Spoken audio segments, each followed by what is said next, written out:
How's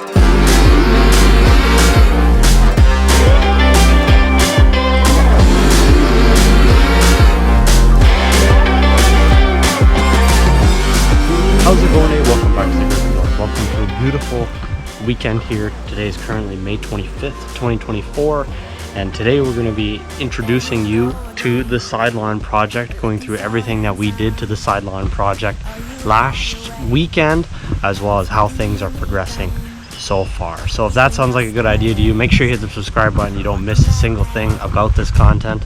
We're going to be showing you how to seed plots from the beginning, what different grass types look like, and everything like that. So without further ado, let's get right into the video. Before we get into this video, I'd just like to give a big shout out to GrowForge Lawn Care Products.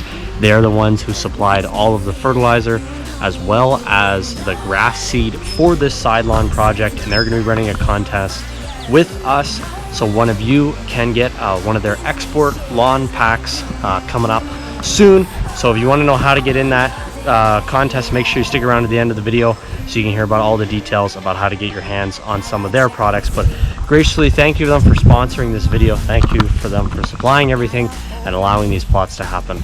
Without further ado, let's get into the video. Alrighty, so I'm currently standing here on the edge of the sideline project. I haven't revealed to you what it looks like yet, but for those of you who don't know, I have lived in this house for about 12 years now, and there's a couple things that have caused problems in this sideline.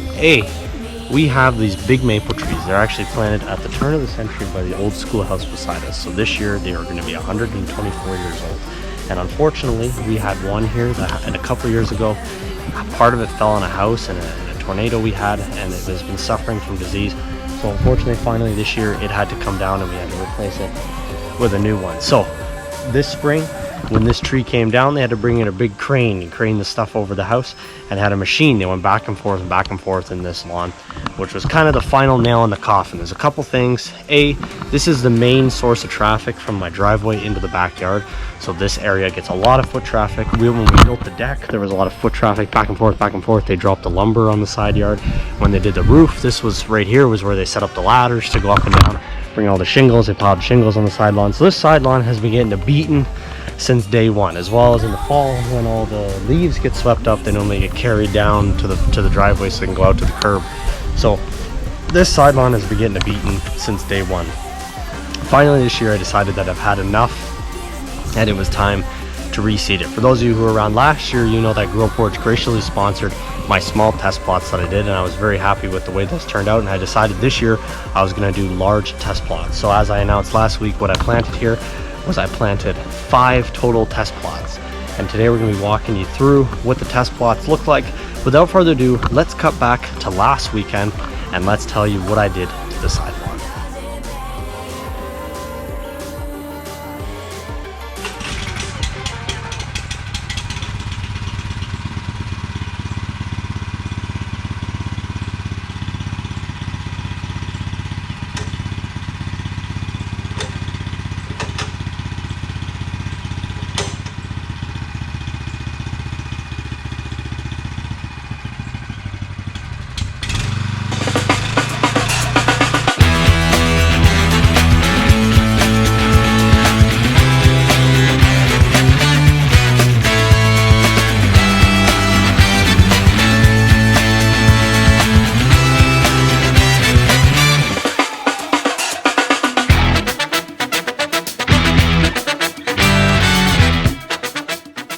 Alright, so welcome to day one of the side lawn plot renovations. We have a rear line strip tiller we rented this morning, and we're going to be using this to loosen up all of the overcompacted soil, finally break up the turf that's already here so we can plant some new stuff. Now, before people start saying stuff, I know I am mixing up weed seeds. I know. But there is a major problem here that is the reason why we're doing this. This side lawn, when they cut down this tree, when they did the roof, when we installed the drainage pipe in here, back and forth, non-stop walking. And as you can see, it is compacted, hard as a crust. And even as I'm heading through it with this tiller, look at the chunks coming out of the soil here. Here, you know, we've ripped down maybe 4 inches. Get some nice loose soil. Look at these roots. They're not deep, as you can see. They're growing sideways instead of down. Even down, you only got 2-3 inches of roots there. And that's just because this soil here is just way too hard to grow anything in. As you can see, tiller's doing a good job in breaking it up. But the chunks of soil here, very, very hard packed soil. So what we're doing, going with the tiller, we're gonna keep going over and over, break this up, and hopefully get a good, nice, good seed bed to plant this new grass seed in, coming up here soon. Another thing we're dealing with over here, perks of having a gravel driveway, lots of gravel in the lawn. I believe they probably dumped some overspill of gravel here at one point when they built the house, and that's probably why there's so much over here. But over the years too, as it slowly gets shoveled out for the driveway, it just migrates its way into the lawn. And that's another thing, growing grass in this sort of 3/4 clear gravel dirt mix is not going to be as effective. So it's another thing we're dealing with over here, but we're going to keep going and see what we can do. All right, so as I mentioned before, the side lot needed a lot of work. So the first thing I went out and I rented a rototiller. A couple reasons for this. A, I know that this is not a best practice. The problem with rototillers is you are tilling up the seed, you're turning over what's already there, and you're activating old grass as well as weed seeds. You're not clearly removing them from the area, and when you're seeding, trying to get a clean seed of a new area, if you have a lot of weeds, the weeds will definitely come back. In my case, I didn't have a ton of weeds. I had a lot of different types of grass that I wasn't too impressed by. And this is not a permanent solution. I do plan to do overseeding on this plots, and I might remove plots as time goes on and replace them with different kinds of plots. So this wasn't something that I was totally active with getting clean. My biggest problem that I was trying to fight in this side lawn was making sure that I released the compaction problems that we had. And man, was there compaction problems. As soon as I began rototilling, I put the tiller down on the ground and actually bounced off the soil. That's how hard the soil was. I show you in these clips up here, I had big chunks of grass that I was picking out of the ground. So what I did was I tilled and tilled and tilled. I did about 3 passes over everything just to get all the soil turned up. And then what I did was I grabbed a landscape rake and I raked out as many of the chunks as possible. Then while the grass was still loose, I made a drag for the back of my lawnmower, and I did some minor leveling work, dragging and dragging and dragging, trying to smooth everything out, get rid of some of the major bumps. A couple years ago, we installed a drainage pipe for my eaves troughs, because I have a whole bunch of eaves troughs on that side of the house, to bring that water away from the house. And when we installed that pipe, we did a lot of digging, so we had a big sunken area from where that trench used to be. So I wanted to level that out. So I spent time with the dragging it around, trying to level that out as best as possible. I tilled it again, raked out more chunks, dragged it, tilled it, raked it, dragged it, about 3 times total before it was time to plant the plots. So without further ado, let's take a look and show you what we got planted over here. Alrighty, here, quick update on the side lawn project because the GoPro died over there. So, as you can see, we are on pass number 2 of rototilling, and we're getting there. Still some foreign material here. We're trying to break up all this stuff. Most of the grass here was sprayed out, but whatever's left is left. But we're getting there. I've done 2 passes, one 4 inches down, one 2 inches down. I raked out a whole bunch of the chunks of foreign material. That's what we're going to be working on next, raking that out. But then I graded it, did a rough grade, and then I created a drag over there for the mower. So at a golf course, when we used to create greens and try to make them as flat as possible, we had drags out of metal, not as MacGyvered as this one is, but this works too. It's basically just 2 pieces of wood and a string, and it's right in there on the hitch of the tractor. And as you can see, just a couple of pieces of wood and a string, and you just go in circles. And it basically helps fill in the low spots and even out the high spots, and it creates that wonderful, nice smooth surface you're seeing. So now what I'm going to do, I'm going at it with a spring rake to try to get rid of more of the foreign material. Then I'm going to do a final grade with the landscape rake, and then we're going to see how we're doing, whether we should do one more strip till or whether we should plant. But as you can see, compared to what it was before, we got a nice, loose soil here that I can dig into right here in the hand, nice loose soil. This is a perfect bed to be planting our seed into. As you can see, we still got some chunks of grass buried in there, but that's the hope. This is not going to be the cleanest kill of all, but we needed to till this.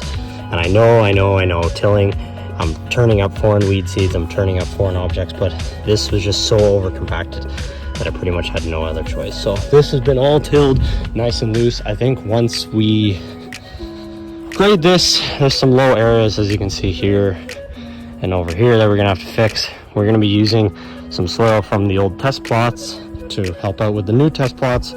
We'll finish grading and then we'll see what needs to be done from there to fill in low spots, high spots, all that stuff. So without further ado, I'm gonna keep working here and we'll give you an update when we're getting closer. Alrighty, quick update here. We're pretty much ready for seed now.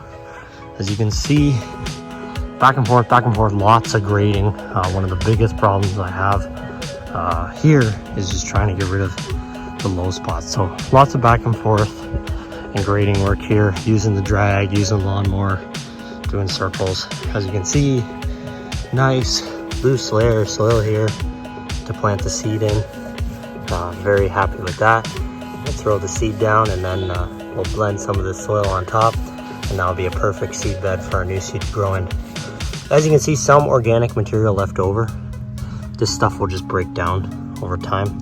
And if some of it does take, I'm okay with that. I know this isn't perfect, but this tilling really needed to be done. So it's something good to keep in mind that this has all been tilled now, all happy. So without further ado, I'm gonna go to the tape reel.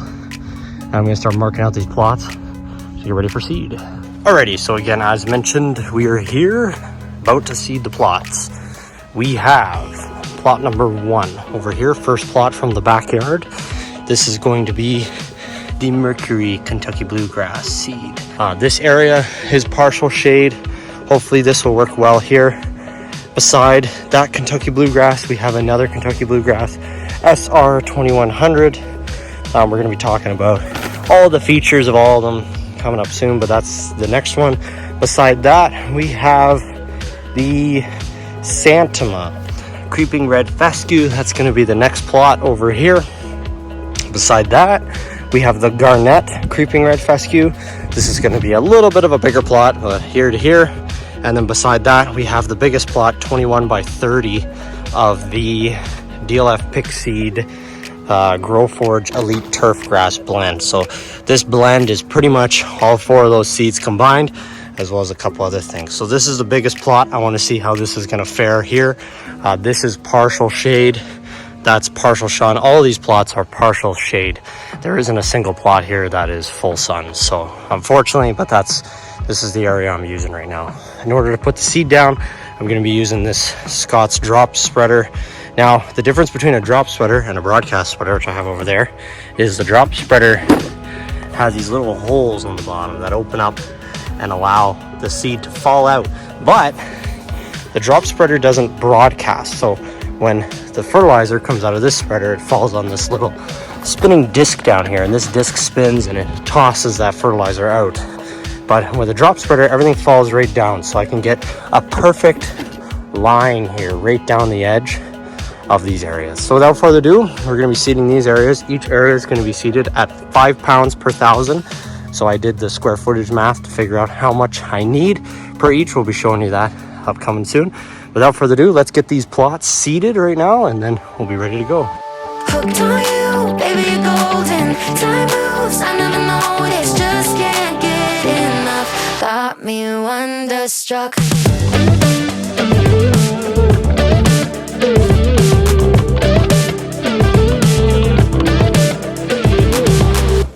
It's been a minute since I found someone. So after I got everything all tilled up, I finished leveling. I did some light raking. Then I got out my drop spreader. I put the seed down on all the plots, and then I took the back of a spring rake and raked back some of the soil over the seed to make sure we had proper seed to soil contact and that everything in here was going to grow nicely. So after we did that, of course, with my luck, we had a huge, massive thunderstorm roll through.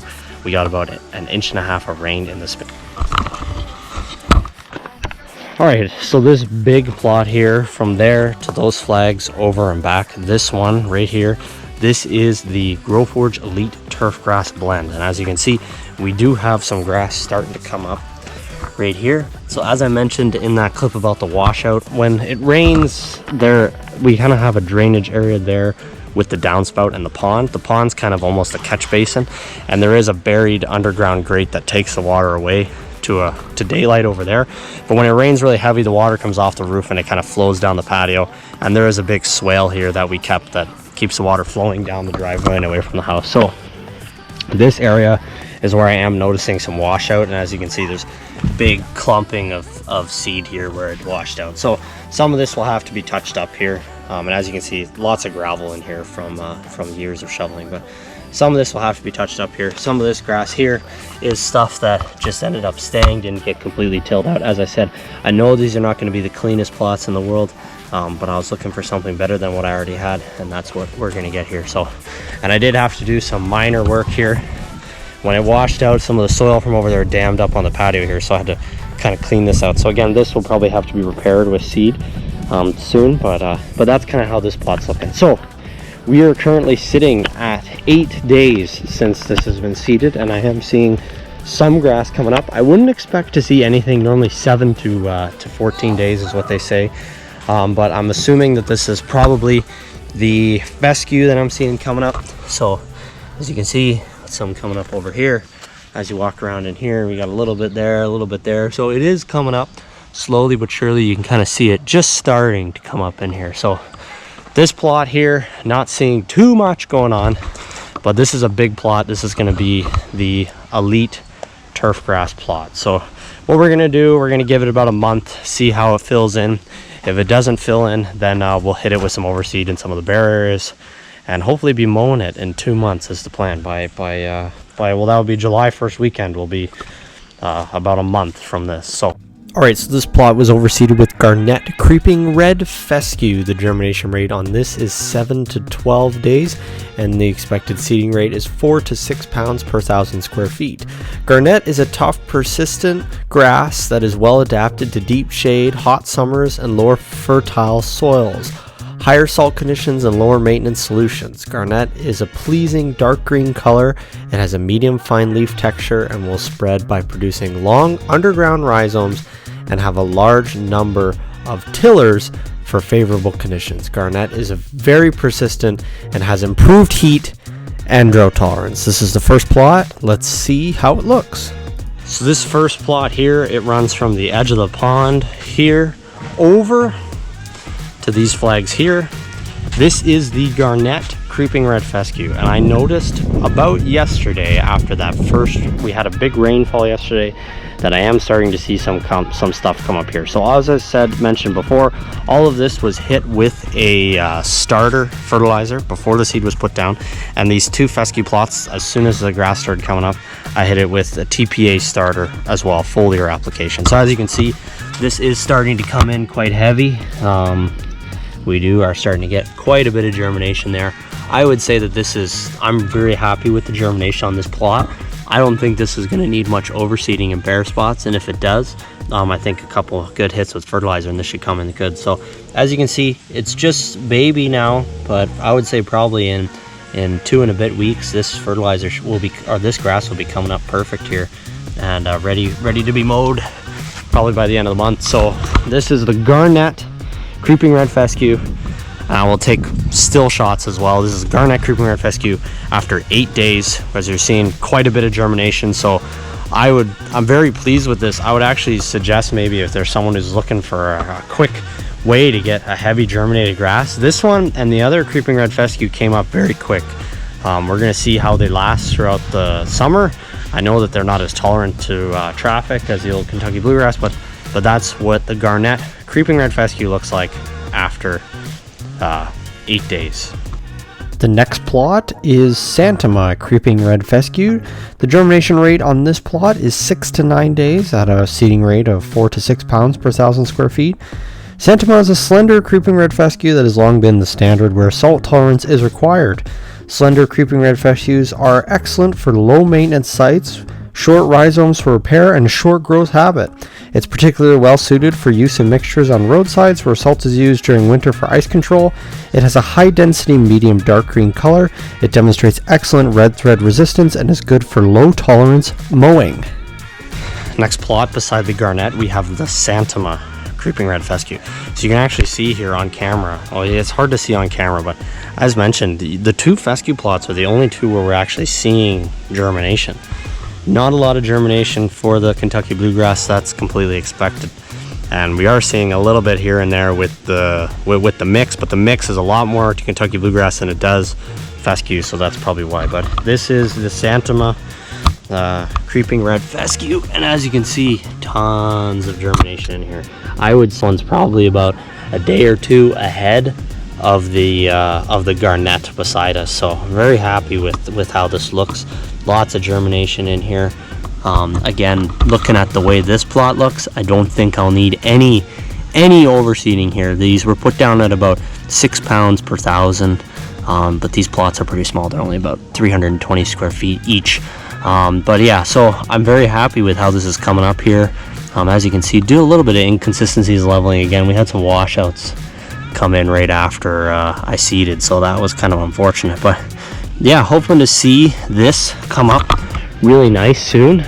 Very happy with this. So again, this is 8 days of the Santama creeping red fescue. Our next plot is the SR 2100 Kentucky Bluegrass. It has a germination rate of 14 to 21 days and a seeding rate of 1 to 3 pounds per 1,000 square feet.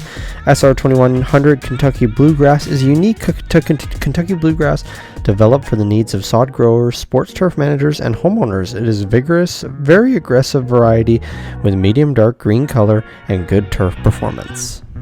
Next plot over here, from this red flag to this red flag, we have the SR 2100 Kentucky Bluegrass. And I just actually noticed that today this Kentucky Bluegrass is just starting to pop. I don't know if the cameras can be able to pick it up on here, but in some of the area, one of the areas way over here, you can see just starting to come up.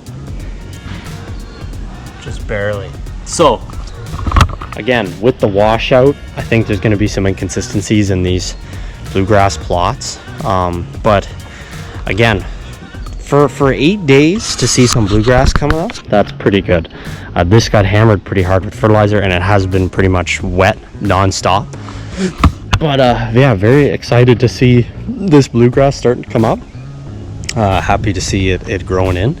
Again, I mean, these so far, it's actually crazy, but the mono stands seem to be faring better than the blend, and I don't know if that's because the blend got more washout than everything else, or because I can stand closer to the mono stands. But I mean, I think by the time we give our 2-week update next week, things should be probably coming in a lot thicker here. But yeah, good to see that this bluegrass is coming up. Again, it said 7 to 14 days for germination, so I think by the time next week's wraps up, we should be seeing pretty much our total germination that we're going to see here. We did have some pretty hot days last week, unfortunately, but keeping it wet has helped. So yeah, that is what the SR 2100 Kentucky Bluegrass looks like.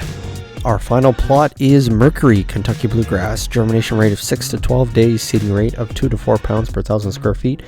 Mercury Kentucky Bluegrass has a high shear strength from its father combined with the shade and drought tolerance of its compact American type mother. Fast germination and quick establishment makes it great for new stands or overseeding. Mercury is a dark green, medium textured variety with exceptional uniformity. It has medium density while it performs very, very well in shade. It has good summer performance with very good heat and drought tolerance. Mercury has a large seed with above average seeding vigor and establishment.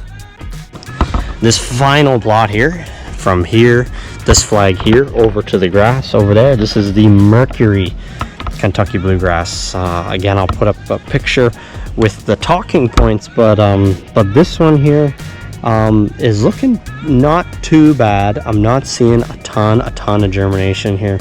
Again, just noticed today that we're starting to see just barely some germination. Now, Kentucky Bluegrass is known for taking a while, and I would probably say that this plot has the most foreign material in it out of all of them. So this might not be the cleanest plot, but this plot here was also one of the ones where there was the most grass left that I had to till, so that could be why. But yeah, germination just starting to pop up. 8 days. This one, again, it's a Kentucky bluegrass. They're quite slow growers, so when we're talking about grass types, your fescue and your rye are what is called a clumping grass, so they basically grow in clumps. Your Kentucky bluegrass grows with rhizomes. It spreads underneath the soil and pops up. So bluegrass is a lot slower of a grower. Takes a while to green up in the spring, so that's kind of what I'm interested in seeing through the first winter, how these plots green up in comparison to each other. But I'm also really interested in seeing how these plots fare throughout the summer, fertilize wise, how they grow, how they respond in their first year. How do they grow? So that's what I want to see in these monostance plots. We can sit, compare each one to the other. How are they growing? Fertilize them evenly. How are they responding to color? How do they respond to fertilizer? How much do I have to mow them? Everything, and so on and so on and so forth. So obviously there is no actual divider in these plots either. They will kind of blend together. But again, as I said, I don't plan on keeping these plots for forever and ever. And in the next year or two, I might till them and replace them, maybe one or two with different kinds, or I might overseed them and just blend them all together. But I'm thinking that I might just keep kind of a revolving door, swapping out plots with different grass types as far as I can test them. So I'm really interested in that. So that's what's going on here with the test plots, as well as all 5 of these. Really, really excited to see how these come in. So that's pretty much it with the test plot update. Again, huge shout out to GrowForge Lawn Fertilizer for sponsoring these plots, allowing me to test out their product. And I mean, they're not paying me to say anything here about their product. I'm free to say whatever I want. But if you're looking to get some great premium grass seed or some of their liquid fertilizers, you can check it out in the link in the description below and use code GGN23 to help support the channel that way. Without further ado, thank you guys for watching this video. As again, I always appreciate you guys watching, viewing. Without you guys, we wouldn't be able to do projects like this, and GrowForge wouldn't be able to support projects like this without your guys' support of us and them. So together, we appreciate you guys and everything you do for us. If you have any questions, comments down below, interested to see what certain plots do, want to see certain testing done on plots, if you have any questions, comments, you can send it to my website, GreekNorthLawnCare.ca, or you can send it to my email, GreekNorthLawnCare@gmail.com, or you can leave them down below. I'll make sure to answer them as best as I can. From the Greek North, my name is Wade Murray. As always, thank you guys for watching, and keep it green.